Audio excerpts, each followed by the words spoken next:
बहुत खुश हैं कि आप हमारी जिंदगी में आई हैं। चाय। और इनके लिए लाती हूँ, आप तो लीजिए।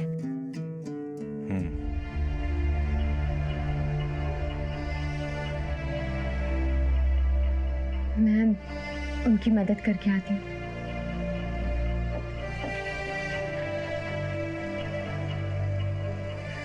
अच्छा बताइए, आपका नाम क्या है?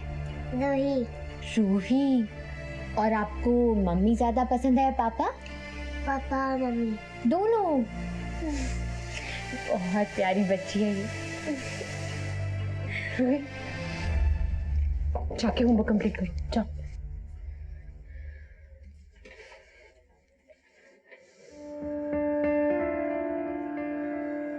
मैं नहीं जानती थी कि वो पहले से शादीशुदा है, लेकिन आप फिक्र मत करना, मैं कभी आपकी जगह लेने की कोशिश नहीं करूंगी। मैं जानती हूँ मुश्किल है, लेकिन आप मुझसे नाराज मत होना।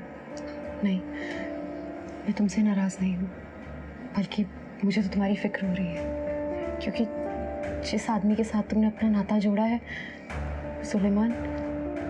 सुलेमान सिर्फ जबान का मीठा है, जहर है। एक बार गले से उतरा तो ना जीने देगा ना मरने। लेकिन आपने भी तो भाग के शादी की थी ना, क्या वो प्यार नहीं था? आपकी चाय बन गई है, ले लीजिएगा।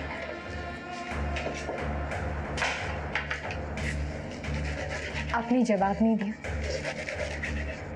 क्या फर्क पड़ता है कि वो प्यार था या डर? वक्त निकल चुका है, अब वो वापस नहीं आएगा। मैं तो अब कुछ कर नहीं सकती, पर तुम बहुत कुछ कर सकती हो। मेरी मानो तो भाग जाओ यहाँ से, अभी भी वक्त है, भाग जाओ बहुत दूर। मैं समझी नहीं आप क्या कहना चाहती हैं। वक्त सब समझा देगा।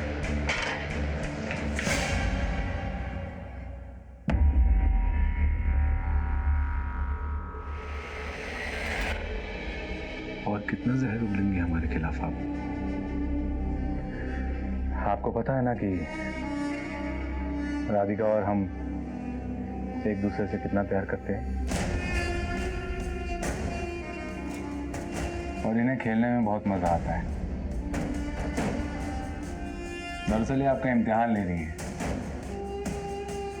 ये देखना चाहती हैं कि आप भी उतना ही हमसे सच्चा प्यार करती हैं जितना कि ये करती हैं हमसे। क्यों? प्यार करती हैं ना हमसे?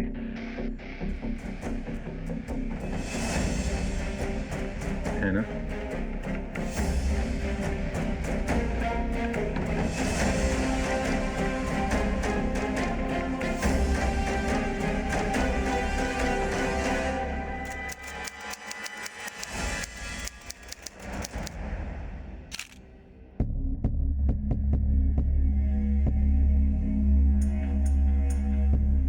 रात्रि कब आ रहे हैं? लाइए दे दीजिए। पासपोर्ट के लिए है, अगर एप्लीकेशन रिजेक्ट होगी ना तो आप अपनी जिंदगी से रिजेक्ट हो जाएंगे। हाँ जी, ये अच्छा है। पकड़िए, और 1 घंटे में चाहिए। 1 घंटा मतलब 1 घंटा। आपको आधे घंटे में देता हूँ भाईजान। मेरा करियर अभी शुरू हुआ है, जाना क्या जरूरी है मेरा? और ये फर्जी पासपोर्ट क्यों? असली पासपोर्ट है ना? आइए आप बैठिए। देखिए, हमारे बहुत दुश्मन हैं और ताकतवर भी, तो हमसे बदला लेने के लिए आपको भी नुकसान पहुंचा सकते हैं।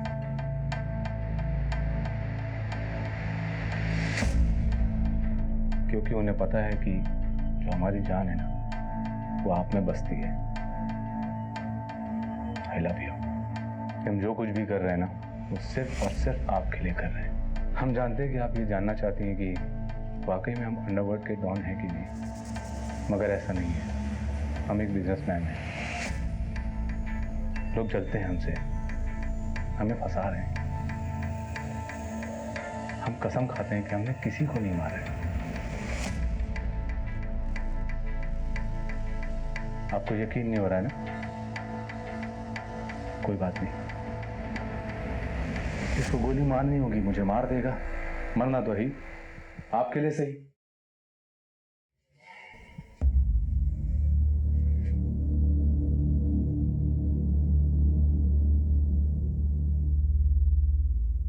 जैसा आप ठीक समझे, आप जो कहोगे वैसा ही करेंगे।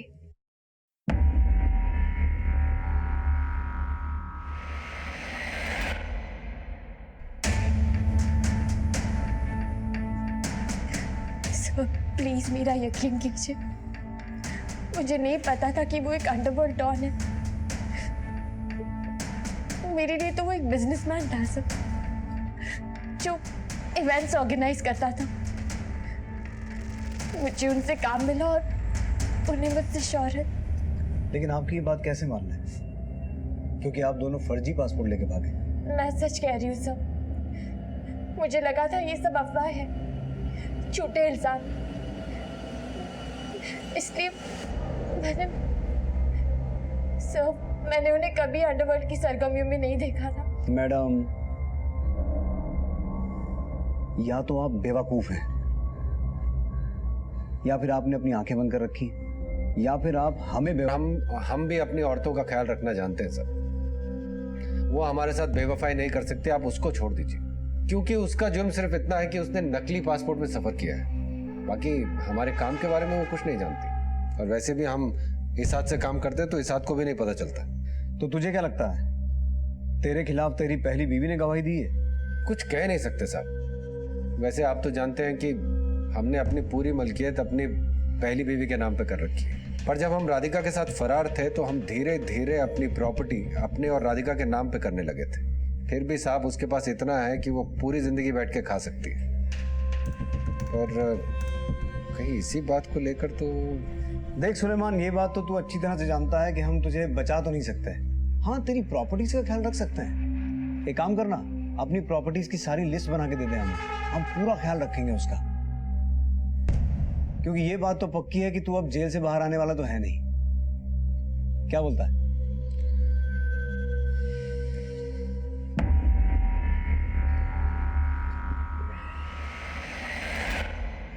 साहब, आपको ये पूरा यकीन है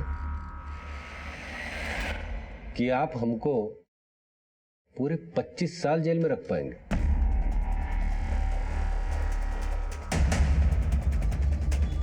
ये जितने भी केसेस आपने हमारे खिलाफ लगाए हैं ना साहब, उसमें से सब में कामयाबी नहीं मिलेगी आपको। ज्यादा से ज्यादा 7-8 साल।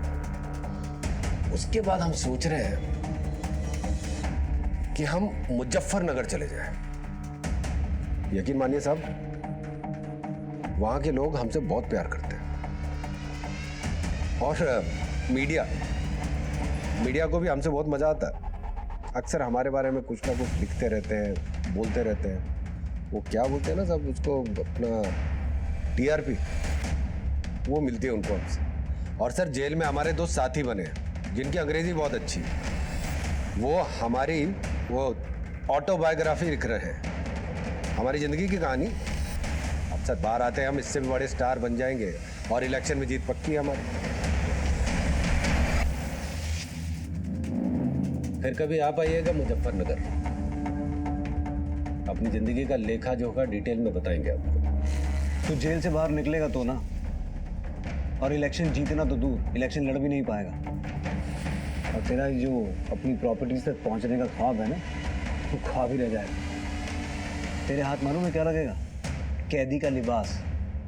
क्योंकि सुलेमान, एक केस ऐसा है जिसमें तेरी रिहाई मुमकिन ही नहीं है। ये वही केस है जिसमें 257 मारे गए थे और 717 घायल हुए थे।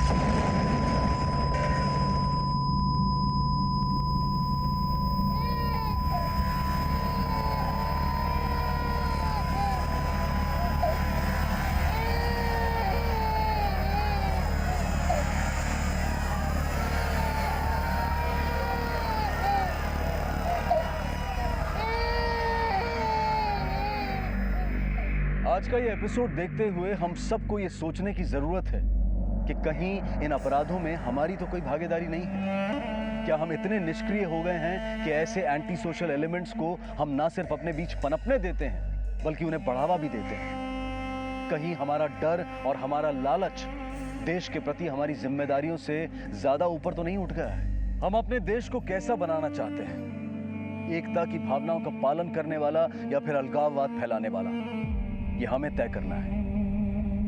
Bombay bomb blast conspiracy case, जिसकी प्लानिंग टाइगर ने तुम लोगों के साथ मिलकर की थी।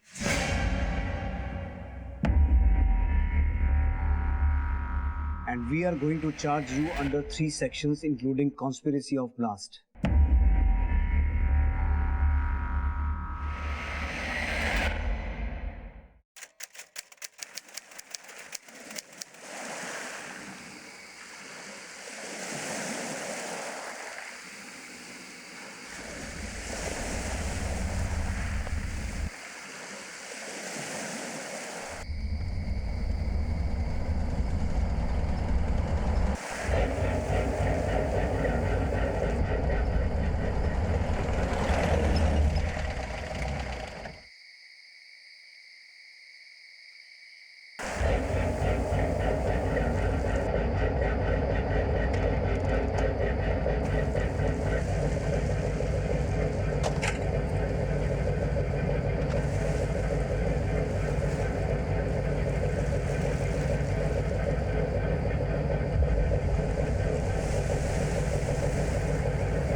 फटाफट करो तुम लोग। ये अमजद जाना, चल फटाफट, चलो जा। चल चल ये करना जल्दी, चल जल्दी कर। चल चल हुआ चल क्या चल, रे? चल चल चल संभाल के, चल चल जल्दी कर। चल चल चल फटाफट। ए सुलेमान, सामान चेक कर। जी भाई।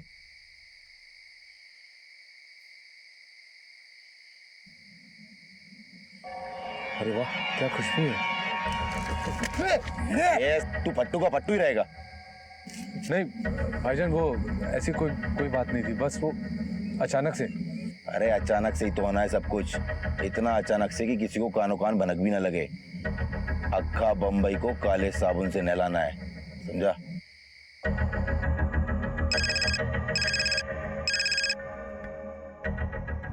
लैंडिंग हो गया ना? आगे बताता हूँ क्या और कैसे करना है।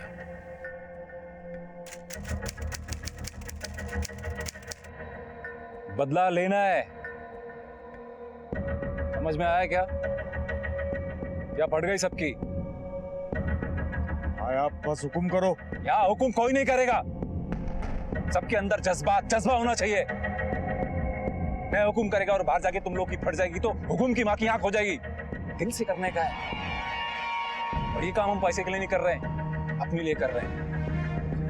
तो बोलो, लेना है? हाँ भाई, हाँ भाई, लेना है बदला, लेना है बदला। हाँ भाई, लेना है, लेना है बदला, लेना है बदला। हाँ हाँ लेना है बदला।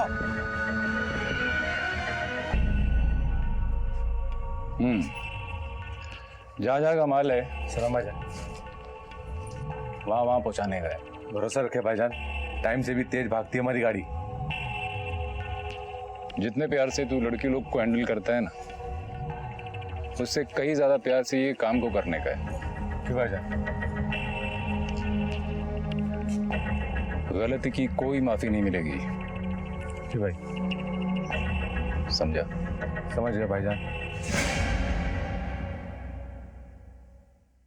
शामी, 2 पैकेट भिंडी बाजार पहुंचाएगा। जी भाई। यासीन, तू बैंड पर पहुंचाएगा। जी भाई। और वो फिल्म स्टार का नाम क्या है उसका? उसके घर पे जाने का है ना, उसका नाम भाईजान, क्या है? हम जाए क्या? तू फैन है क्या उसका? जी भाईजान, बहुत बड़ा वाला फैन हूँ, और जब से बम्बई आए तब से बस उनसे ही मिलने की तमन्ना है। क्या कर ले अपनी तमन्ना पूरी। शाहिद, तू उसके साथ में जाएगा।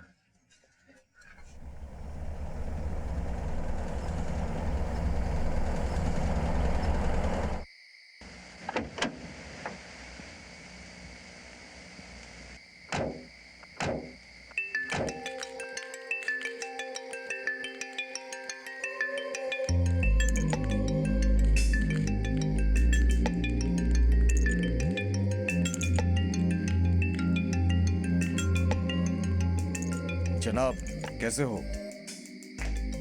सुलेमान, निकाल।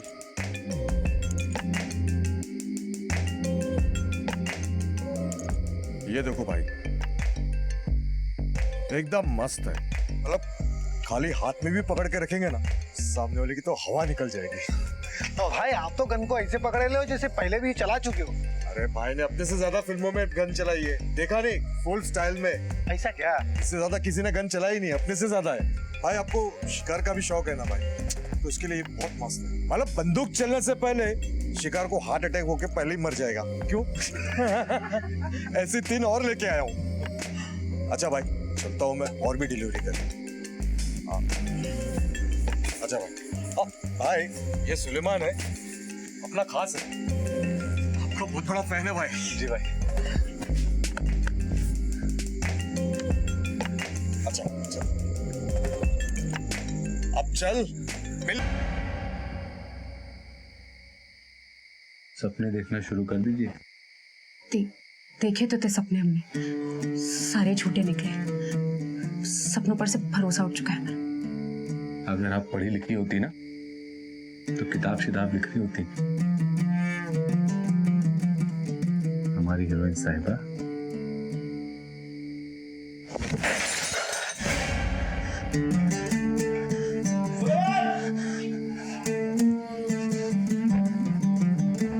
साफ करिए इसे।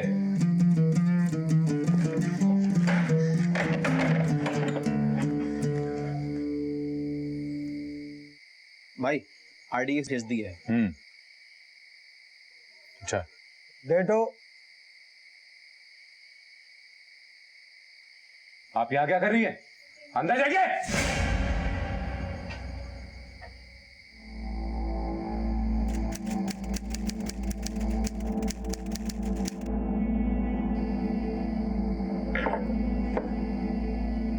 क्या भाई, आज तो बहुत खुश लग रहा तू।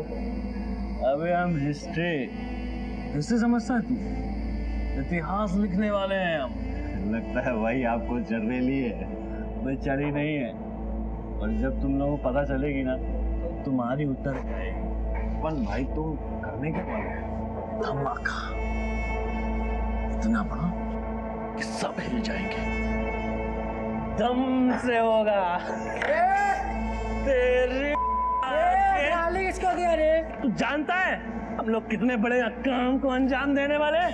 साले तेरे घर में अगर बम नहीं रखा ना, तो मेरा भी नाम मुस्ताक नहीं। बम रखेगा? अबे साले देख क्या रे, किधर धमाका करने वाला है? बहुत सारी जगह साहब, बड़े बड़े धमाके। क्या चला रहे? कुछ नहीं साहब, पीके टून नहीं। अरे साहब बहुत बड़े बड़े धमाके करेंगे। अपन आरडीएक्स भी लाए हैं। आरडीएक्स लाया है? हाँ सच कह रहा हूँ साहब। सीधा खड़ा रहा पहले। रखा बोल। कुछ नहीं साहब, पीके टून नहीं। सीधा खड़ा। मेरी अजीम भाई से बात हुई है, तो सबको दुबई बुला लेंगे एक एक करके, तुझे भी। कल सुबह 9:30 बजे धमाके शुरू होंगे, पीक टाइम। सब लोग अपने ऑफिस जाने की तैयारी में होंगे। कुल मिला के 13 धमाके करने अपने। भाई मुस्ताक को पुलिस ने उठा लिया है, दारू पी के दीवार में लफड़ा कर रहा था।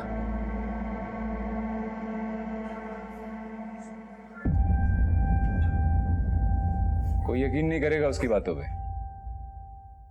किसी को यकीन ही नहीं आएगा कि इतना बड़ा कांड भी हो सकता है।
आतंकवाद का किसी धर्म, देशभक्ति, जात पात या ऊंच नीच से कोई संबंध नहीं। उनका संबंध होता है सिर्फ पैसों से, और उनका मकसद होता है डर फैलाना, और वो अपने इस मकसद में कामयाब हो गए थे।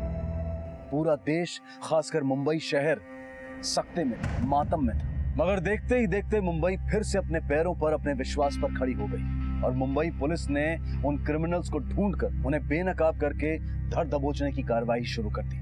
शुरुआत में मुंबई के 11 पुलिस स्टेशन इस केस को हैंडल कर रहे थे, लेकिन जल्द ही मुंबई की क्राइम ब्रांच की एक स्पेशल टास्क फोर्स का गठन किया गया इसे हैंडल करने के लिए।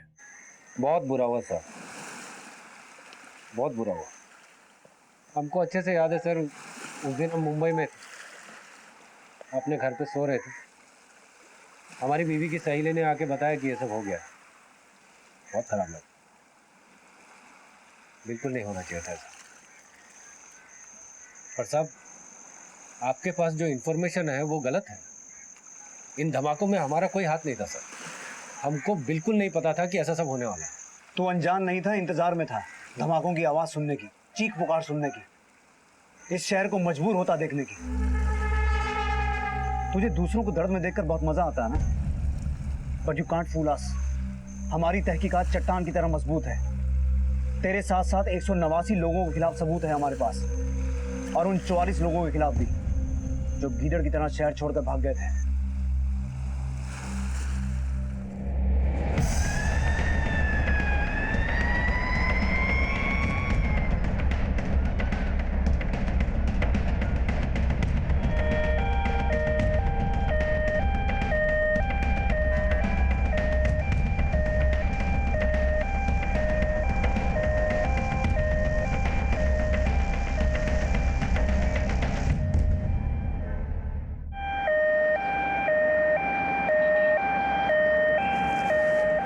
स्कूटर का इस्तेमाल किया था ब्लास्ट के लिए, और डिक्की में बॉम्ब रखा हुआ था। एक स्कूटर से इतना बड़ा ब्लास्ट। आरडीएक्स सर, इसका मतलब है 60-70 किलो आरडीएक्स का इस्तेमाल हुआ है। ज्यादा भी हो सकता है सर। 13 जगहों पे ब्लास्ट हुए हैं।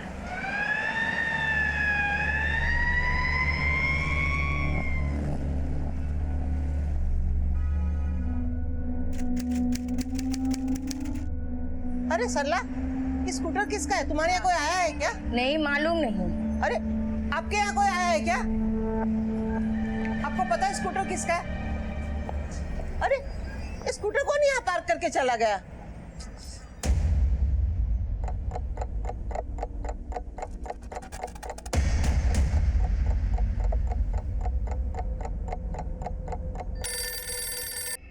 केतकर, वैन के ओनर का पता चला? नहीं सर, हम ढूंढ रहे हैं। सर, कंदील मार्ग पर एक लावारिस वैन मिला है। बॉम्ब स्क्वाड को इन्फॉर्म करो, पेट्रोलिंग गाड़ी को वहां पहुंचने को बोलो। गाड़ी कार। हेलो, वैन के पास कोई भी नहीं जाएगा।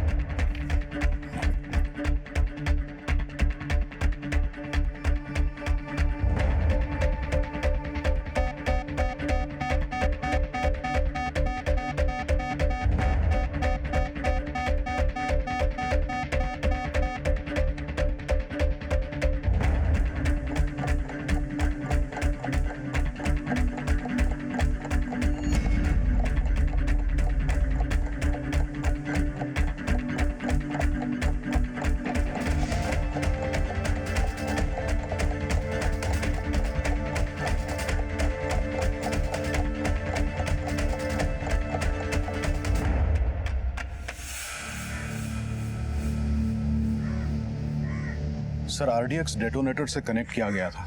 अगर धमाका होता तो काफी पावरफुल होता। गाड़ी किसकी? सर, पेपर्स मिले हैं गाड़ी में, इस पर रेहाना खान का नाम लिखा है, पता धारावी का है। चलो। Yes sir. अरे ये स्कूटर अभी तक यही है, परेशान कर दिया इन लोगों ने।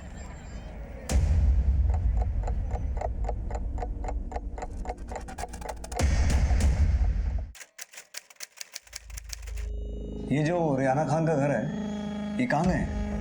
ये लोग तो कल रात गांव चले गए। क्यों, क्या हुआ सर? इनके गांव का पता है आपके पास? सब पता तो नहीं मालूम, क्योंकि उनका गांव तो बाहर है ना, मतलब देश के बाहर, तो हमें पता नहीं मालूम। ये टाइगर का घर है जो चांदी की तस्करी करता है।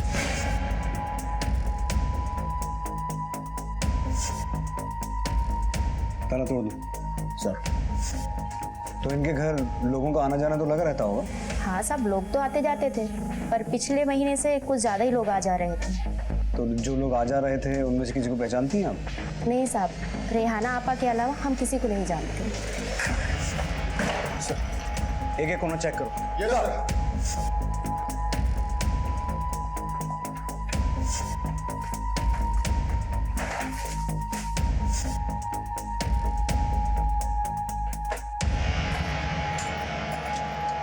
सर, ये चाबी मिली। चेक करो। सर।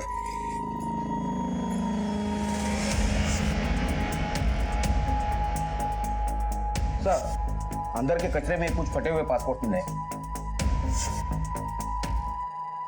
सर, एक डायरी में। केतकर। Yes sir. इसमें मौजूद सभी नंबर पे फोन कर। Yes sir.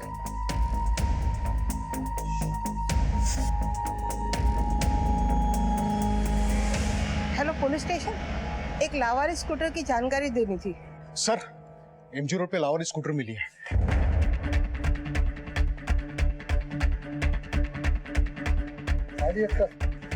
Ketkar.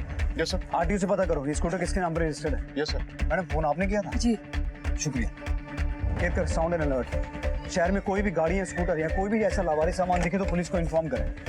Control room से कहो कि हर एक कॉल को सीरियसली लें, वेरीफाई करें। Can't take any chances. हो सकता है शहर में और इस तरह की गाड़ियां या सामान बिखरा पड़ा हो। Yes sir. इस टाइगर का पूरा कच्चा चिट्ठा निकालो। उसका देश छोड़ के भागना, जिसके बारे में उसकी फैमिली ने किसको बताया नहीं, और उसके घर इतने सारे लोगों का आना जाना, ये सब इस तरफ इशारा करता है कि इन बॉम्ब ब्लास्ट में उसका बहुत बड़ा हाथ है। सर, टाइगर का एक अकाउंटेंट है जिसका फोन नंबर हमें फोन बुक में मिला है। पता चला है वो टाइगर का खास आदमी है एंड आई एम श्योर उसे टाइगर के बारे में काफी कुछ पता होगा। उठा लो उसे। Yes sir.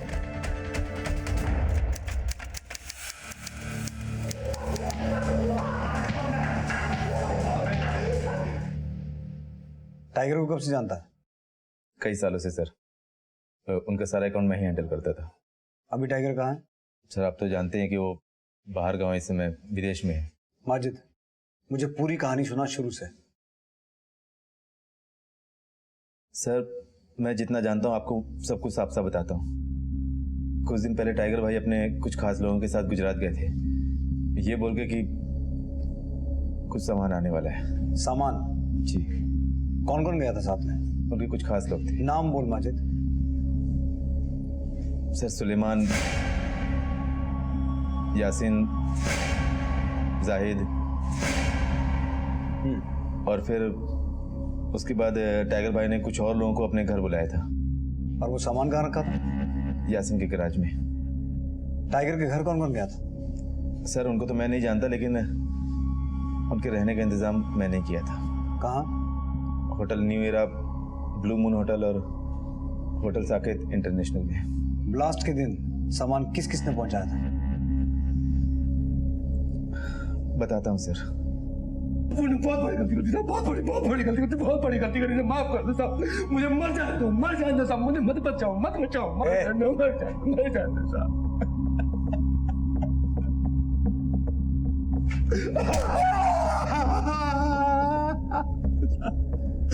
नहीं सब बताता हूँ सब। इन सबका स्टेटमेंट लो। Yes sir. बचा हुआ सामान कहाँ है? सब बताएंगे। अगर मुंह ना खोले इनके साथ क्या करना तुम्हें पता है। Yes sir. अब शहर में एक भी और धमाका सुनाई नहीं देना चाहिए। मोरे, कुर्चान, स्टेटमेंट के। साहब, मैं उसके साथ गाड़ी में गया था, सुलेमान के साथ में बोरीवली में डिलीवर किया था, शाहनवाज गैरेज में। तू क्या जानता है? साहब, आपने उसे इतना बोला था दादर में गाड़ी पहुंचाने का, आपने वो ऐसा ही किया साहब। मैंने वहां किसी को नहीं देखा सिवाय सुलेमान भाई के। भाई मत बोल साले को। कहाँ रखा सामान उसने? अपने फिल्म स्टार के घर पे सामान छोड़ा था साहब।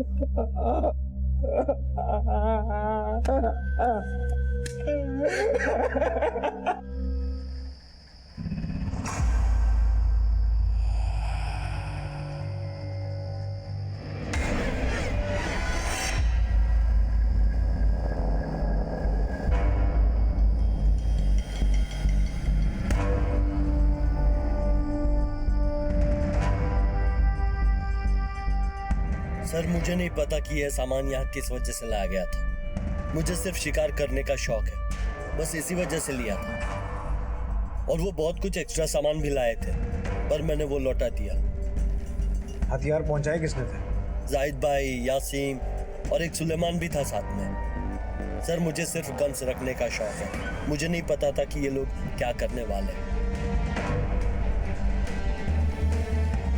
अरे साहब अपन क्या किया साहब? चल बात मत कर। साहब अपन कुछ नहीं किया साहब। 112 लोग गिरफ्तार हो चुके हैं इस केस में और सबने अपना जुर्म कबूल किया है। अब तू झूठ बोलेगा, मेरा टाइम वेस्ट करेगा, मेरा दिमाग खराब होगा। बोल क्या करेगा? सच बोलेगा या? साहब बता रहा हूँ साहब बता रहा हूँ साहब। समी गुजरात चला गया और सुलेमान विदेश चला गया साहब।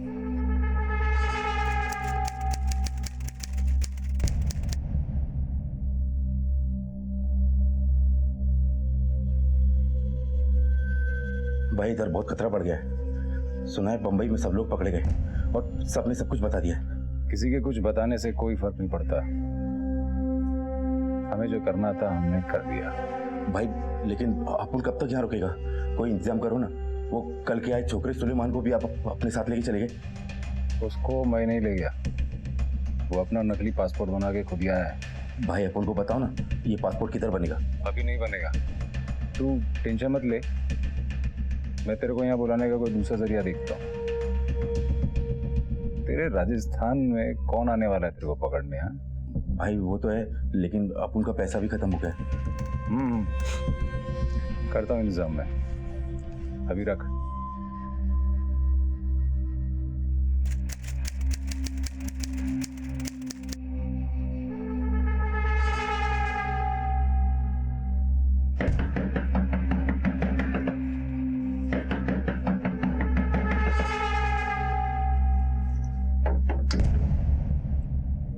दरवाजा खोल। हाँ सर बोलता हूँ सर।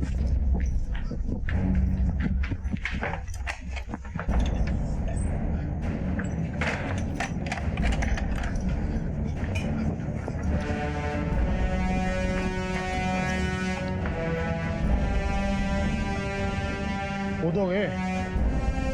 आ जाओ।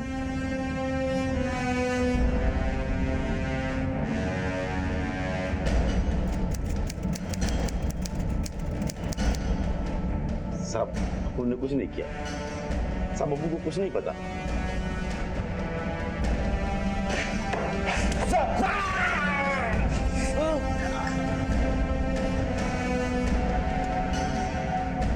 अब ये हाथ तो इसका बेकार हो गया ना।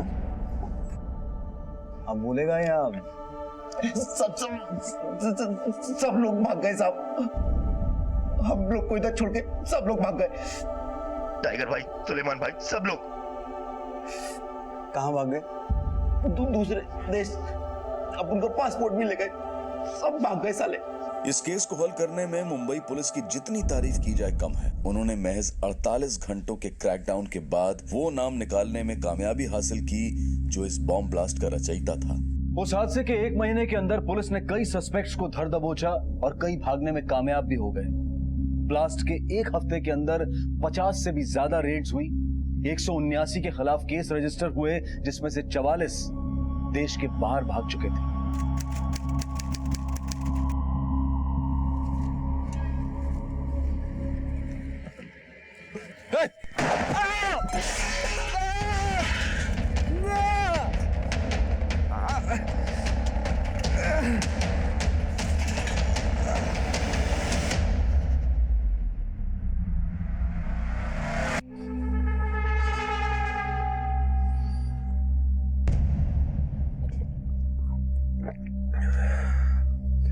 शुक्रिया। तू है तो एक क्रिमिनल, फिर भी हम इस चीज का पूरा ख्याल रखेंगे कि तेरा इलाज अच्छे से हो। जब भी कोई आदमी क्राइम की दुनिया में एंटर करता है ना, तो उसके नाम की गोली कहीं ना कहीं तैयार हो जाती है।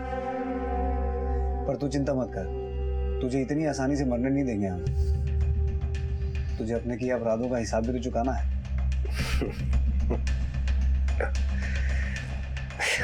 साहब कहीं ऐसा तो नहीं कि हम पे ये गोली आप ही के लोगों ने चलाई हो, क्योंकि कोर्ट में तो आप हमारे खिलाफ कुछ साबित नहीं कर सकते। सुलेमान, होने को तो कुछ भी हो सकता है। हो सकता है तूने ये अटैक खुद ही करवाया हो ताकि तेरे लॉयर्स बेल्जियन कोर्ट में ये साबित कर सके कि तू हिंदुस्तान में सेफ नहीं है। वैसे यहाँ के डॉक्टर्स तुझे 2 दिन के बाद डिस्चार्ज दे देंगे और अगले सोमवार से तेरी कोर्ट में पेशी शुरू हो जाएगी। सुलेमान जैसे क्रिमिनल्स या अंडरवर्ल्ड डॉन हमारे देश के, हमारे समाज के हालात का आईना है। ये ऑर्गेनाइज क्राइम के बादशाह थे, लोगों में दहशत पैदा करते थे। ये लोगों की जिंदगी के लिए कीमत वसूलते थे और जो अपनी जिंदगी के लिए कीमत ना दे पाए उसके खिलाफ सुपारी दे दी जाती थी, यानी कि कॉन्ट्रैक्ट के लिए। रियल एस्टेट के डिस्प्यूटेड केसेस जिनका निपटारा कोर्ट में होते होते सालों लग जाते थे, उन केसेस का निपटारा ये अंडरवर्ल्ड वाले रातों रात करने लगे। यहाँ इंसाफ नहीं होता था, बल्कि प्रोटेक्शन मनी के रूप में जो ज्यादा पैसे देता था उसकी जीत होती थी। अंडरवर्ल्ड रियल एस्टेट वालों से, बिजनेसमैन से, ड्रग स्मगलर से, बार ओनर से और ऐसे तमाम लोगों से जो थोड़ा सा भी गैर कानूनी काम करते थे वसूली किया करते थे। और प्रोटेक्शन मनी के नाम पर आए हुए इस पैसे से इनके माल असाब और हथियारों की गिनती बढ़ती जा रही थी और अपने आप में बनती इस इंडस्ट्री में बहाली होती थी इस समाज के बेरोजगार, निराश और दिशाहीन युवकों की।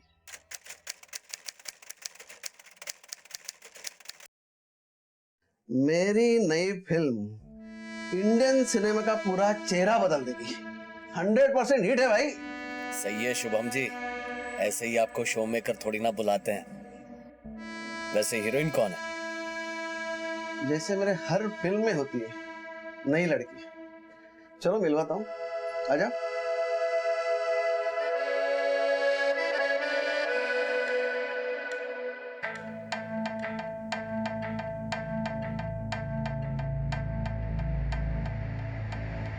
ए, भाई का फोन क्यों उठा रहा है तू? ज्यादा सारा समझ रहे अपने आपको? क्या बदतमीजी है ये? ए, तो चुप बैठ। देख अभी भाई का फोन आएगा, उठा लेने का। समझ गया यार, समझाओ।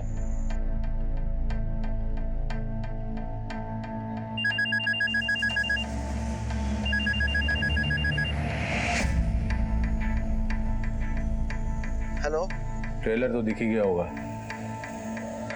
कल हमारे आदमी आएंगे आपके ऑफिस में 2 खोखे लेने, और नहीं दिए तो बाकी की फिल्म भी वही बन जाएगी।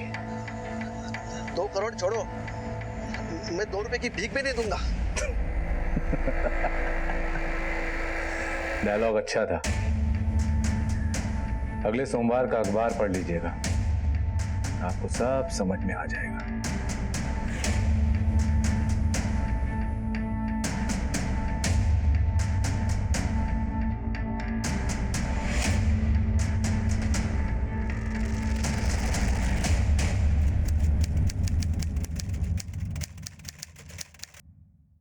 अरे भाई चिंता मत करो, पैसों का इंतजाम हो गया है। इस बार हम 10 करोड़ की फिल्म बनाएंगे और देखना फिल्म सुपर डुपर हिट हो जाएगी, है ना? मुगल क्या?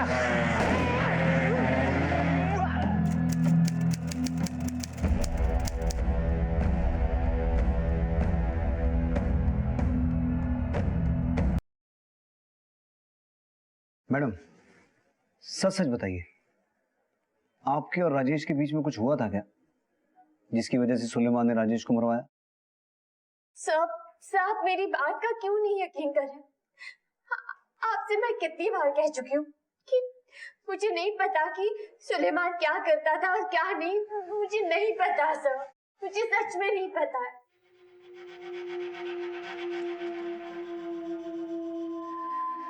एक चाय और पिला।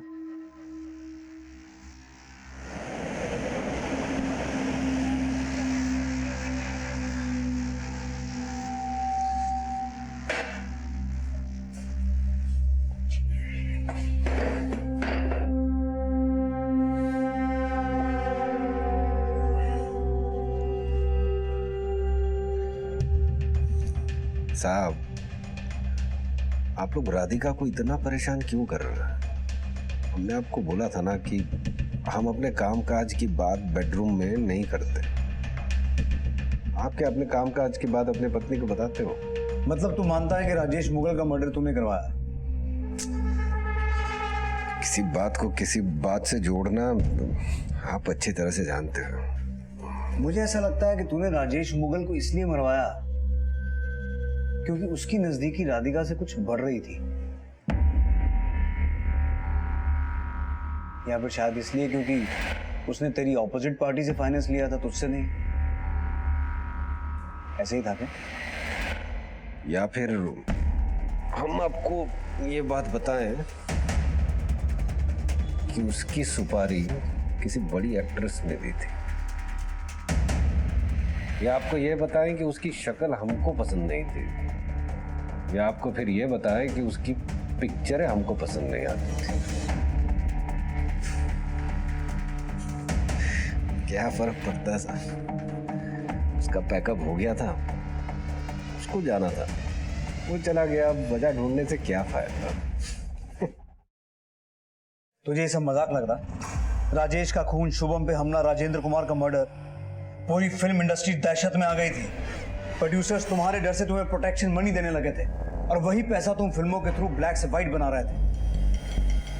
हमारी तहकीकात के हिसाब से तेरे पास करोड़ों की संपत्ति है Suleman, and that is blood money. लोगों का खून बहा के बनाया हुआ पैसा। आराम से साहब, आराम से। इतना गुस्सा करोगे तो आपका बीपी बढ़ जाएगा, और खुदा ना खास्ता आपको कुछ हो गया तो आपके डिपार्टमेंट वाले उसका इल्जाम भी हम पर थोप देंगे। 1995 से लेकर 1997 तक का समय ऐसा था जब अंडरवर्ल्ड का खौफ अपनी चरम सीमा पर था। अंडरवर्ल्ड के कुख्यात डॉन दूसरे देशों में बैठकर रिमोट कंट्रोल से मुंबई में जिंदगी और मौत का फैसला सुना रहे थे। प्रोटेक्शन मनी के नाम पर करोड़ों रुपए एक्सटॉर्ट हो रहे थे, और जो मना करता था उसे उनके शार्प शूटर्स या तो जान से मार देते थे या फिर डराने के लिए जानलेवा हमला करते थे। धीरे धीरे मुंबई पुलिस पर से लोगों का विश्वास उठने लगा। ऐसे में मुंबई पुलिस ने कमर कस ली कि वो इस दहशत को जड़ से मिटा देंगे। अंडरवर्ल्ड पर दो तरफा हमला किया गया। एक तरफ इंडियन गवर्नमेंट ने विदेशी गवर्नमेंट्स के साथ एक्स्ट्राडिशन ट्रीटी साइन करने की मुहिम चलाई, और दूसरी तरफ पुलिस ने कई टीम्स बनाई एक एक शार्प शूटर को ढूंढ निकालने के लिए। जिन शूटर्स ने सरेंडर नहीं किया उनका एनकाउंटर करना पड़ा। अंडरवर्ल्ड की दुनिया के खिलाफ किसी भी पुलिस फोर्स की ये सबसे बड़ी कार्रवाई थी। काफी समय के बाद मुंबई पुलिस ने चैन की सांस ली। खून खराबा रुक गया, एक्सटॉर्शन कॉल्स आने बंद हो गए। ऐसा लगने लगा कि अंडरवर्ल्ड का खौफ अब खत्म हो चुका है। मगर तब सुलेमान ने एक नया तरीका निकाला अंडरवर्ल्ड को जिंदा रखने का और अपना खौफ और दबदबा बरकरार रखने का।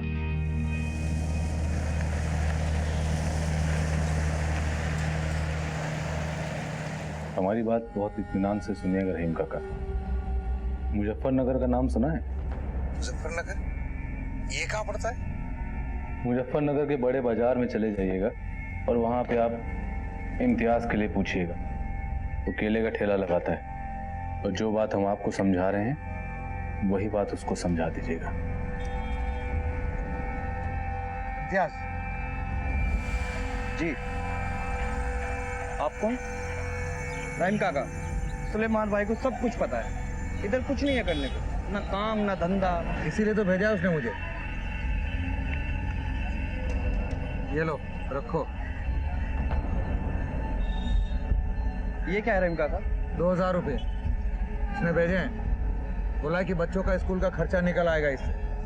रहीम काका, सुलेमान भाई भूले नहीं है हमको। उसने बोला है कि हर महीने पैसे चाहिए तो काम करना पड़ेगा। अपने सुलेमान भाई के लिए कुछ भी करेंगे। काम दिलेरी वाला है, इसीलिए मुझे भेजा है। अरे रहीम काका बोलो ना। बताता हूँ, और 2-3 लोग और लगेंगे इस काम के लिए। काम क्या करना है रहीम काका?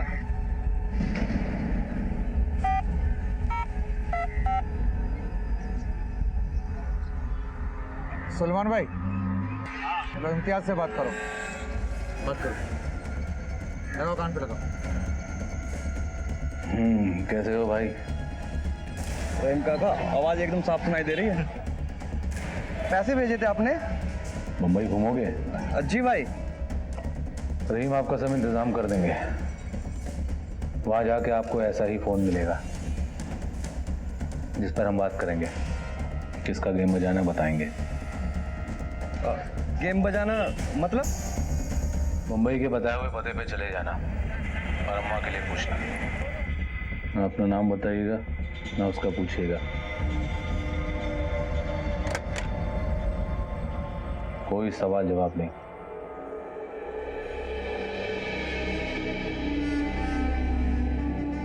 जिसका आता पता होगा उसके ही गोली उतार दी, समझे जनाब?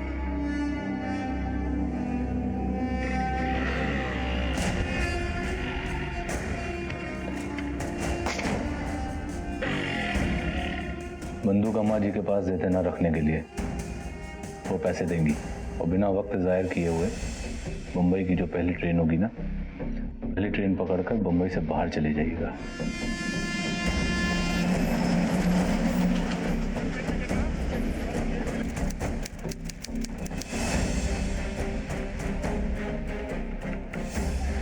ये बम्बई में अम्मा जी का एड्रेस है। जैसा कहा वैसा करना और काम खत्म होते ही बम्बई से पहले ट्रेन पकड़ना और बाहर निकल जाना। और ये लो कट्टा, और जैसे ही काम खत्म हो जाए अम्मा जी को कट्टा वापस कर देना। अब निकलो यहाँ से, चलो चलो चलो निकलो निकलो।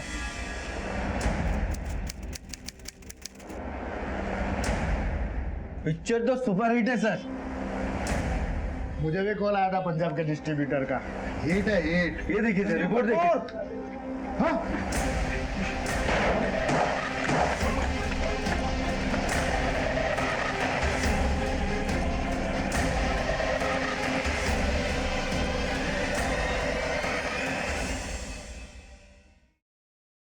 तेरा प्लान था तो सॉलिड सुलेमान। महीनों लग गए तेरा मोडस ऑपरेंडी समझने में।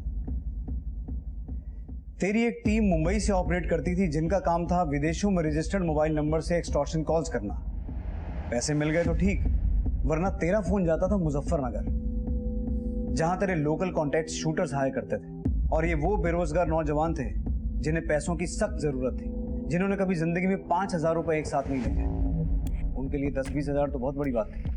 हालांकि उनका निशाना तेरे शार्प शूटर जैसा पक्का नहीं था, पर गोली लग गई तो ठीक, वरना डर तो फैल ही जाता था। और इन लड़कों का मुंबई में सिंगल कांटेक्ट पॉइंट था अम्मा जैसी औरतें, जो पुलिस के राडार से कोसों दूर थी। ये अम्मा जैसी औरतें उन लड़कों को टारगेट का नाम और पता बताती थी, और तेरे लड़के रात के अंधेरे में मुजफ्फरनगर से मुंबई आते थे और अपना काम निपटा के वापस चले जाते थे। ना तो मुंबई में उन्हें कोई जानता था, ना वो मुंबई में किसी को जानते थे। हमारी पुलिस ढूंढती रहती थी लेकिन उन्हें कोई क्लू नहीं मिलता था। मिलता भी कैसे? और ये एक्सटॉर्शन का सारा धंधा तू विदेश में बैठ के चला रहा था। कमाल है यार, तू कैसे किया तूने ये सब? साहब, आप कहानी बहुत अच्छी बनाते हैं। अगर पुलिस की नौकरी छोड़कर फिल्म इंडस्ट्री ज्वाइन करनी हो तो बोलो, मेरी बहुत पहचान है। वो इन कहानियों के गवाह भी हैं हमारे पास। तेरा ऑपरेशन तोड़ने में थोड़ा वक्त लगा, लेकिन फाइनली हमने तोड़ा जरूर। आखिरकार पुलिस ने अपनी इन्वेस्टिगेशन में यह तो पता कर लिया कि ये सारे हमले सुलेमान करवा रहा था। दिन रात की तहकीकात के बाद आखिरकार पुलिस ने इस ब्लास्ट से जुड़े सभी एंटी सोशल एलिमेंट्स का पर्दाफाश कर दिया। सुलेमान जैसे क्रिमिनल्स या अंडरवर्ल्ड डॉन हमारे देश के हालात का दर्पण है। हमारे पास इस बात के सारे सबूत हैं, जिससे ये साबित होता है कि तू बॉम्ब ब्लास्ट की प्लानिंग में, हथियार पहुंचाने और छुपाने में, और इस काम के लिए लोगों को इकट्ठा करने में डायरेक्टली इन्वॉल्व था। लोगों को इकट्ठा करने में? अरे साहब, यकीन मानिए इस बॉम्ब ब्लास्ट में हमारा कोई हाथ नहीं है। हमको तो ये भी नहीं पता था कि वो सामान किस काम के लिए इस्तेमाल होने वाला है। हम उस कमरे में भी नहीं थे जहां पर वो प्लानिंग की गई। साहब, हम बेकसूर हैं, हमारी बात मानिए। तो तुझे क्या लगता है इतना सारा असला, बारूद, बंदूकें, ग्रेनेड्स गिल्ली डंडा खेलने के लिए मंगवाए गए थे? मानता हूं सुलेमान कि हमारा सिस्टम कभी कभी थोड़ा स्लो चलता है, पुलिस को केस बनाने में थोड़ा टाइम लगता है, लेकिन उसका एक रीजन है कि किसी बेगुनाह को सजा ना मिले। और तू बेगुनाह नहीं है। इसे कोर्ट ले जाने की तैयारी करो।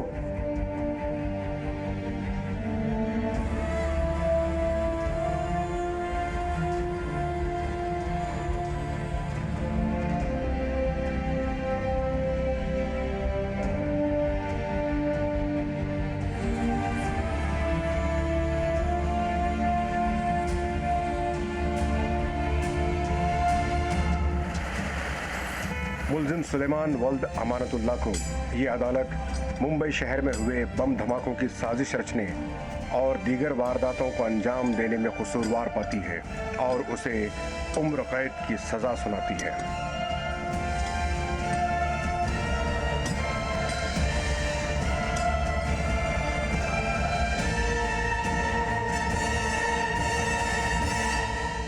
सुलेमान को murder, attempt to murder, extortion और आर्म्स हैंडलिंग के केस में सजा सुनाई जा चुकी है। 2017 में उस पर मुंबई बॉम्ब ब्लास्ट की कॉन्स्पिरेसी के अंतर्गत भी चार्जेस लगाए गए, जिसके खिलाफ उसके वकीलों ने इंडियन और बेल्जियम गवर्नमेंट से अपील की है। लेकिन ये एपिसोड सुलेमान या उसके जैसे दूसरे क्रिमिनल्स के बारे में नहीं है। ये एपिसोड इस देश के, इस समाज के नागरिक से सवाल का है। कहीं इन क्रिमिनल्स को बनाने में और इन्हें बढ़ावा देने में हमारा हाथ तो नहीं है? कहीं अपने डर की वजह से या अपने किसी निजी फायदे के लिए हम जाने अनजाने में किसी एंटी सोशल एलिमेंट को बढ़ावा तो नहीं दे रहे हैं? वो पहला झगड़ा, वो पहली जान से मार देने की धमकी एक बड़ा संकेत है भविष्य में होने वाले अपराध का। जब तक हम अपने डर और अपने स्वार्थ पर काबू नहीं रखेंगे, इस देश में सुलेमान जैसे क्रिमिनल्स पैदा होते रहेंगे। पुलिस क्रिमिनल को पकड़ सकती है, उस पर केस चला सकती है, लेकिन अगर हम चाहें तो हम लोगों को क्रिमिनल बनने से रोक सकते हैं। याद रखें, मुंबई बॉम्ब ब्लास्ट भले ही कुछ क्रिमिनल्स ने प्लान और एग्जीक्यूट किया था, लेकिन उनके हाथों में ये ताकत, ये शक्ति ये हमने दी है। अगर वो अपराधी हैं तो कसूरवार हम भी हैं। कानून और न्याय व्यवस्था से ऊपर कोई नहीं है, उन्हें अपना काम करने दें। हमारा समाज, हमारा देश कैसा हो, इसकी जिम्मेदारी सिर्फ सरकार, पुलिस और जुडिशरी की नहीं है, बल्कि हमारी भी है। जिम्मेदार बने और असामाजिक तत्वों से ना तो हाथ मिलाएं और ना ही उनके आगे अपना सर झुकाएं। इसी विचार के साथ अब मैं अनूप सोनी आपसे विदा लेता हूं। फिर मुलाकात होगी अगले एपिसोड में एक और चौंका देने वाले केस के साथ।